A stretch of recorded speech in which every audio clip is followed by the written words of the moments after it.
Hello and welcome to another Baggie Brothers video with me, Dan, and my brother, Adam. We're doing something a little bit different today. We put out a Q&A on our Instagram, and we're going to spend this video answering the questions that you guys asked. Kicking things off, we're going to start off with a question from Baggie's Bulletin, which was, if we bag Kravinovic and Grant as well, do you think that's enough for us to compete until January? I think if we can get those two, I think we've added really well. It's an improvement on what we had last year. We've brought in Premiership quality players. Whether it's enough to keep us up is anyone's guess, really. We've only had one game, haven't we? So they're good signings, don't get me wrong. But just whether it'll be enough to keep us up is another thing, isn't it, really? I think for me, like if we got both of those guys, if we got Kravinovic and Grant, I'd be very happy with all the signings that we would have got. I'd probably still want to see us add one more striker in the mix. Yeah, someone to give a bit of competition. Someone to give Grant competition, because he's not getting any competition from. We've not even got him yet. Or Sahore. Yeah, I know, but that's what I mean. Like if he joins, those guys aren't going to be competition for him. No. It would be good to maybe if we got someone like Deeney in on loan. Yeah, cool. It's competition for him. If we got Gray in on loan, again, I'm happy with that. I'd maybe say we would maybe need one more player just to help bolster that squad. But thank you very much for your question. Next one. This is from WBA Media, and it's favourite away match. Now, I think it's worth confessing, both Adam and I have not really been to many away games. We've been to a lot of home games, but we've not done a lot of the away games. Of everywhere that I've personally been to, I'd actually say my favourite ground is Leicester's, the King Power Stadium. One, because it's near to where near to the Hawthorns in terms of, what's going on in the Prem. So it wasn't that far to drive. But just, the general hospitality of the place, it was very nice. It was, it wasn't like an absolute shithole to go to. It's a nice stadium in general. And I had a really good experience at that match because it was, obviously like when you go as an away fan, I think when you're an away fan, you probably get into it a little bit more because there's less of you and you want to make it seem like there's more of you. So pretty much the whole 90 minutes, the whole group that we were with, we were standing up, we were singing the whole time. And yeah, I just had loads of fun at that stadium. What about yours? Yeah, so my favourite away game would be Everton. It's a really nice old ground, lots of character. We parked at Anfield and then you walk across that massive park they've got there to Everton.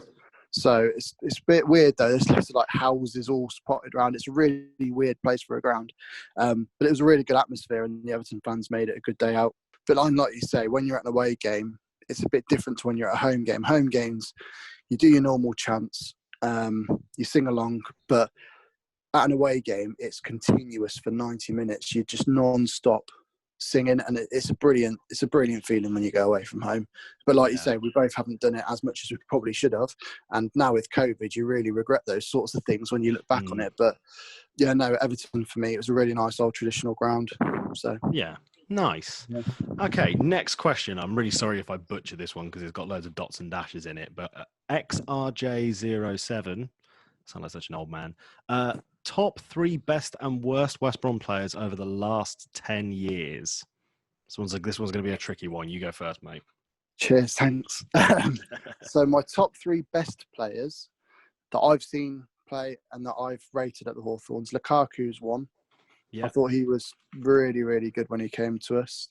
Chris Brunt's got to be there because of his longevity and how good his left foot was. Yeah. And 10 years. Do you know, I like Pereira. I like Dean Garner. I like all these new players we have. But the most recent player that springs to mind when you say who's the best you've ever seen, Harvey Barnes, when I watched him play, he was just class.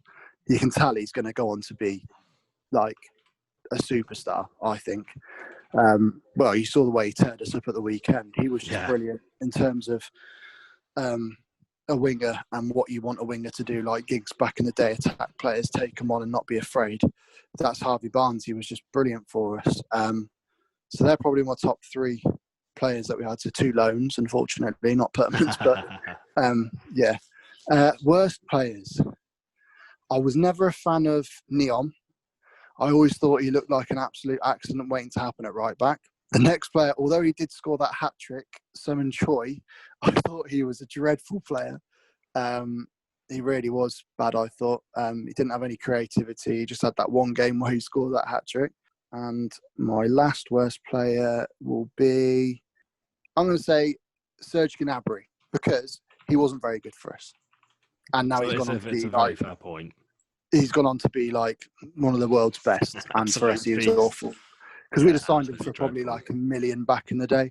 And we could have been sat on him now playing like he is, but he was rubbish for us. So he's going in my worst players just because he didn't fulfil his potential at West Brom. That seems reasonable. We did have Pulis as a manager, so you can't really blame him. Yeah, that's a very good point. I suppose if I were looking at my top 3 players, obviously Chris Brunt's in there as well, because like everything you said, wonderful left foot, just a great player, and yeah, someone I admired a lot while he was playing for us. Definitely my favourite player in my lifetime. James Morrison as well is someone I rate really highly. I know there were maybe some ebbs and flows at certain points, but James, it was, those two as a pair coming in, I was really excited to see what they did, and I was really happy with both of them did, both what they did for us. I went for a striker that we had a couple of seasons back, Jay Rodriguez.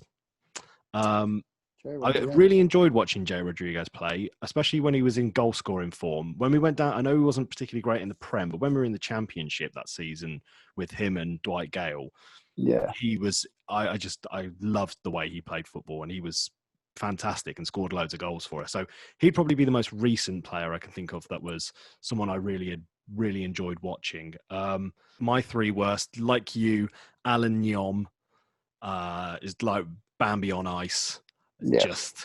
I had no confidence when he was on the ball. Never enjoyed seeing his name in the starting lineup. So, him. Stefan Sessignon had his moments, but I always feel like he really underdelivered for us. And I would have loved to have, seen him actually be, a top quality player. Maybe like every other game, he was really good. And Brownie Day, who we had as a striker, who I think he had in the entire time we had him, which wasn't long, mind, but the time we had him, I think I saw him do one thing that was really good. I remember him doing some like skill move. Can't remember who it was against. He did some cool little skill past someone, and I thought, bloody hell, where's that come from? But really undelivered in front of goal. Yeah. So Brownie Day for me was one of the worst players we've had in recent years. Yeah, no, I agree with all them. Okay, here is a question from Highmank2304. If Bilic is sacked, who do you think should replace him? So this is a really hard one because I don't want to see Bilic sacked, obviously. I'm a really big fan of him as a manager. I think they probably wouldn't sack him if we had if we're like we've spoken about, if we went out swinging, if we had like a really strong season and if we got relegated, I don't think they'd get rid of him. But if we were to get rid of him, this is a really tough one. Maybe Chris Hughton. Oh, you took him off me. Oh, you went for Chris Hughton as well? So I've got 2 names down, yeah. Oh, go on.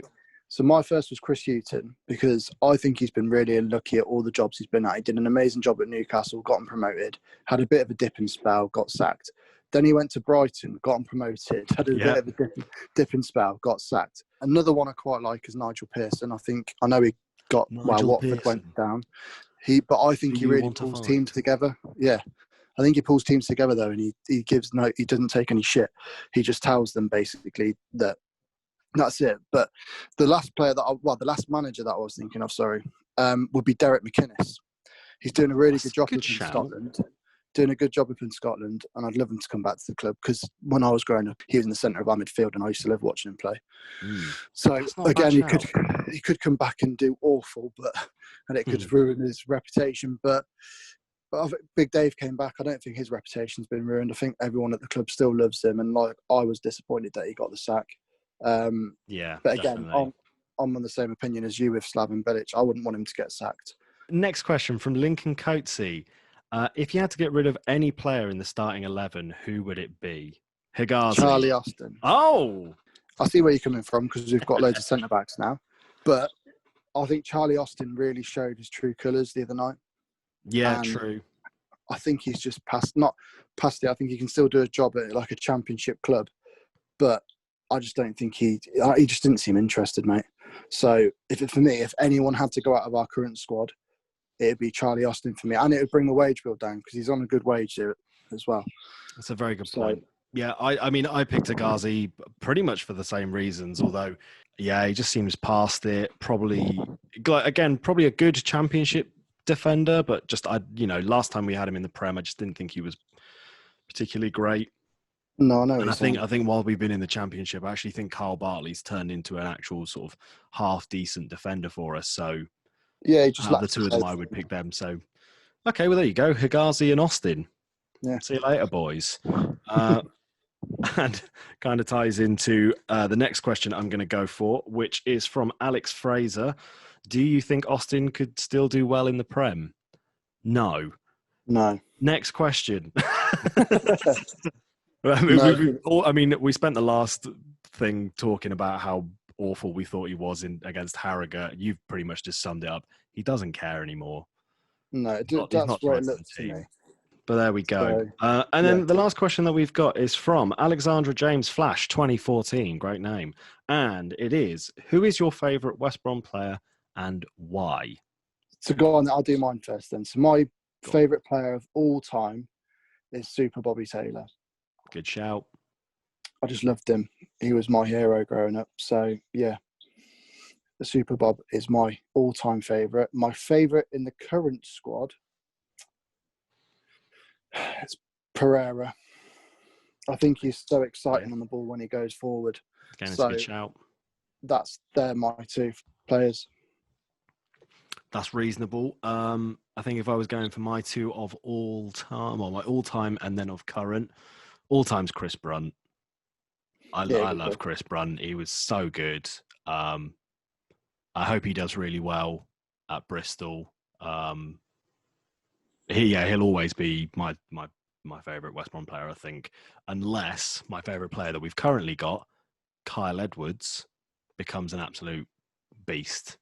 I'm really excited. Don't get me wrong, like Pereira, I think is fantastic. Diangana's fantastic. But especially after that Harrogate game, I'm really excited to see what he develops into. And I really like the fact that he's come through our academy and he's one of our own. Yeah, I'm really looking forward to seeing if he develops into a good player. That could change. My opinion of him could change in the next, 12 months. If he has an absolute shocker this year, does nothing, and we end up shifting him for like, 2 million quid to like Lincoln or whatever, fine. But I'm really optimistic about how he played. And that game against Harrogate, again, I know it was only Harrogate, but he seemed to have a really positive impact playing, and he seemed to really want to prove that he can be a top player at some point. So I'm very excited to see what he's going to be like. If he plays like he did the other night in the Premier League, we can't fault him at all. He's doing what every West Brom fan would love him to do. Oh, that looks like that wraps up the questions we had. Thank you very much, everyone that sent in your questions. If you've enjoyed listening to that, please make sure you subscribe and follow us on our social media pages, which are on screen. We'll be seeing you tomorrow, I guess, for our game against Everton. We'll be seeing you after the match, and we'll be doing our usual post-match breakdown of how we think things went for us. But other than that, thank you very much, and we'll see you next time. Cheers, guys. Thanks.